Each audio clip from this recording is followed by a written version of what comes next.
आखिरकार ऐसा भी क्या रीजन था कि विजिटर्स का वीजा आने के बावजूद उनको कनाडा के एयरपोर्ट से वापस भेज दिया गया। बिल्कुल सही सुन रहे हो आप लोग।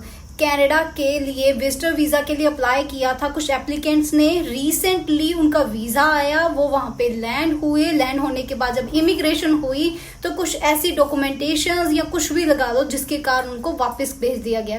और ये बात जो है वो सोशल मीडिया पे बहुत ज्यादा वायरल हो रही है और इसी के बारे में आज हम बात करेंगे कि क्यों ये सब कुछ हुआ, क्या प्रॉब्लम्स थी, क्या सच्ची में सारे के सारे विजिटर्स के साथ ये सब कुछ हो सकता है। तो इसके बारे में बात करते हैं, तो शुरू करते हैं। Hello and welcome back to my YouTube channel PB30 Canadians. अब बात करते हैं कि विजिटर वीजा आने के बाद आपका वहां लैंड होने के बाद क्या आप भी ये चीज फेस कर सकते हो।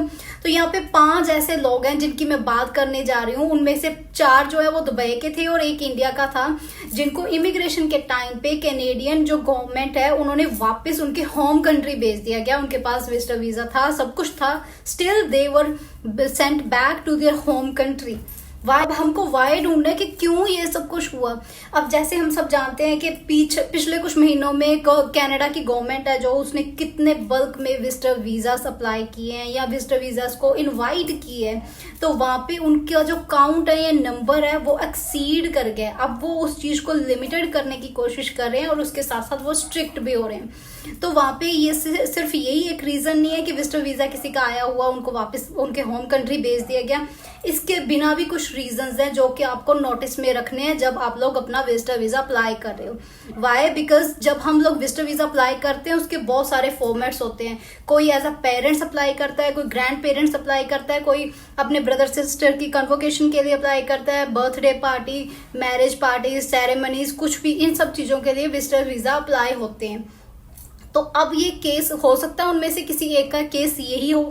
तो वो केस क्या होता है कि जैसे कोई अपने बर्थडे पार्टी के लिए किसी के ब्रदर या सिस्टर की बर्थडे पार्टी उसके लिए विजिटर वीजा अप्लाई करता है और उसका जो रिजल्ट है विजिटर वीजा का वो बर्थडे की डेट के बाद का आता है, तो उसका कोई वैलिड रीजन नहीं रहता वहां पे कनाडा जाने का। तो ये सब चीजों को आपको ध्यान में रखना है जब भी आपको अपनी विजिटर वीजा की फाइल लगानी है। जब आप SOP लगते हो या रीजन देते हो that why you people are visiting to Canada, तो आपका रीजन बहुत सॉलिड होना चाहिए। सेकेंड थिंग, आपके जो डॉक्यूमेंट्स हैं, क्योंकि मेजोरिटी ऑफ जो लोग होते हैं वो एजेंट्स के ऊपर रिलाई करते हैं। दे नेवर नो क्या डॉक्यूमेंटेशंस हैं, क्या उन्होंने उनकी फाइल में लगाया गया। They just pay to agents और बाकी सब काम एजेंट्स का होता है। तो इन सब चीजों को ध्यान में रखिए जब आप अपनी फाइल लगाते हो। कनाडा मूव होने से पहले अगर आपका वीजा आ जाता है दैट्स गुड, तो आप अपनी फाइल को रिव्यू जरूर कीजिए क्योंकि आपको आपकी फाइल के बारे में प्रॉपर नॉलेज होनी चाहिए। सो मेक श्योर जब आप लोग अपना विजिटर वीजा अप्लाई करते हो तो आप एक एक डॉक्यूमेंट अपने एजेंट से मांगिए, हर एक डॉक्यूमेंट को रिव्यू कीजिए। बिकॉज जब आपकी इमिग्रेशन होती है, मान लीजिए कि आप कन्वोकेशन के लिए, बर्थडे पार्टी, मैरिज सेरेमनीज, इन सब पर्पसेस में से किसी भी एक पर्पस के ऊपर आप विजिटर वीजा के ऊपर वहां कनाडा मूव होते हो तो आपको बहुत सारी क्वेश्चनिंग होती है वहां पे। वो आपसे पूछते हैं कि आपका जो रिलेटिव है वो कहाँ पे रहता है। दे इवन आस्क यू कि क्या आपका रिलेटिव आपको लेने के लिए आया, रिसीव करने के लिए आया। ये रिसेंटली हुआ है, उनसे पूछा गया है that is your visitor, is your relative standing outside, वहां पे खड़ा हुआ है एयरपोर्ट पे। तो वो सब ये सब चीजें पूछ रहे हैं, तो आपको बहुत अवेयर होने की जरूरत है। अगर आप कन्वोकेशन या बर्थडे पार्टीज को लेके इन सब बेसिस के ऊपर विजिटर वीजा अप्लाई करते हो तो मेक श्योर कि जिस डेट के लिए आपने अप्लाई किया है या कन्वोकेशन है या बर्थडे पार्टी है, आपका विजिटर वीजा उसके बाद ही आना चाहिए। फिर ही आपकी पॉसिबिलिटी है कि आप कनाडा में लैंड कर सकते हो, नहीं तो चाहे आपका वीजा आ भी गया आपके लिए प्रॉब्लम हो जाएगी। Same thing can be repeated as उन लोगों के लिए हुआ है। तो ये कुछ कारण है जिसके कारण आपको आपकी इमिग्रेशन के टाइम पे आपको वापस आपके होम कंट्री भेज दिया जाता है।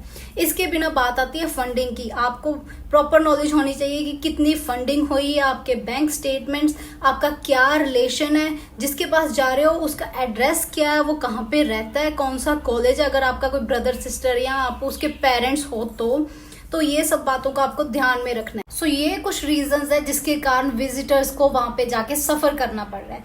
तो अगर आप भी अपना विजिटर वीजा अप्लाई कर रहे हो या कर रखा है तो आप इन सब चीजों को मेक श्योर करके जाना कि अपनी सारी डॉक्यूमेंटेशंस, फाइल को रिव्यू करके जाना। अब बात आती है कि कैनेडियन गवर्नमेंट सडनली ऐसे क्यों स्ट्रिक्ट होगी। तो जैसे मैंने रिसेंटली आप लोगों के साथ यूट्यूब पे ये वाली वीडियो शेयर की थी जिसमें मैंने बताया था कि कैनेडियन गवर्नमेंट ये चीज को इम्प्लीमेंट करने जा रही है कि जितने भी वहां पे टेम्पररी रेजिडेंट हैं उनको परमानेंट रेजिडेंट बनाने की कोशिश हो रही है। पर उसके साथ साथ मैंने आप लोगों को एक बात बताई थी कि आने वाले ईयर्स में वो टेम्पररी रेजिडेंट्स को इनविटेशन ही कम देगी। तो same thing they are applying upon different categories of visas, one of those is visitor visa. तो अब उस चीज को वो कंसाइड कर रहे हैं, they are limiting the number of visitors. जैसे कि अब इस टाइम पे प्रोसेसिंग टाइम 30 डेज से 34 डेज हो चुके हैं and similarly 6% of temporary residence से उन्होंने डिक्रीज करके उसको 5% कर दिया गया। मतलब आने वाले ईयर में वो सिर्फ 5% टेम्पररी रेजिडेंट्स को इनवाइट करेंगे। उनमें से विजिटर वीजाज भी हैं, स्टडी वीजाज भी हैं, टूरिस्टर्स भी हैं, वर्क वीजाज भी हैं। तो ये सब चीजें उस कैटेगरी के अंडर आती हैं। तो ये भी एक कारण है कि अब इस टाइम पे कैनेडियन गवर्नमेंट थोड़ा स्ट्रिक्ट हो गई है, वो इन सब चीजों को कंसीडर कर रही है, क्वेश्चनिंग हो रही है। तो अगर आप लोगों को है कि आपको visitor visa as a visitor आप वहां पे जा रहे हो तो इमिग्रेशन के टाइम पे कौन सी क्वेश्चनिंग होती है उसके बारे में जानना चाहते हो, then do let me know under the comment section. मैं उसके लिए एक सेपरेट वीडियो बना दूंगी। लेकिन अगर आपको विजिटर वीजा अप्लाई करना है और उसके बारे में कोई नॉलेज नहीं है, देन ऑलरेडी मेरी एक वीडियो है यूट्यूब पे, आप लोग वो वीडियो देख सकते हो so that it can be ease for you without giving a single penny to agent. आप अपना खुद का विजिटर वीजा खुद लगा सकते हो। तो ये एक अपडेट थी, मुझे आप लोगों के साथ शेयर करनी थी।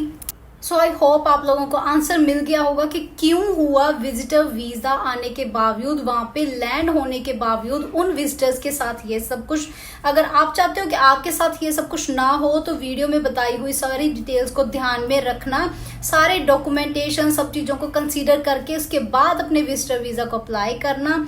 जिस भी लोगों ने विजिटर वीजा अप्लाई कर रखा है उनके साथ जरूर इस वीडियो को शेयर करना सो दैट कि उनकी हेल्प हो सके। मिलते हैं एक नई वीडियो के साथ। Till then do share this video, keep subscribing and keep supporting my channel. Thank you.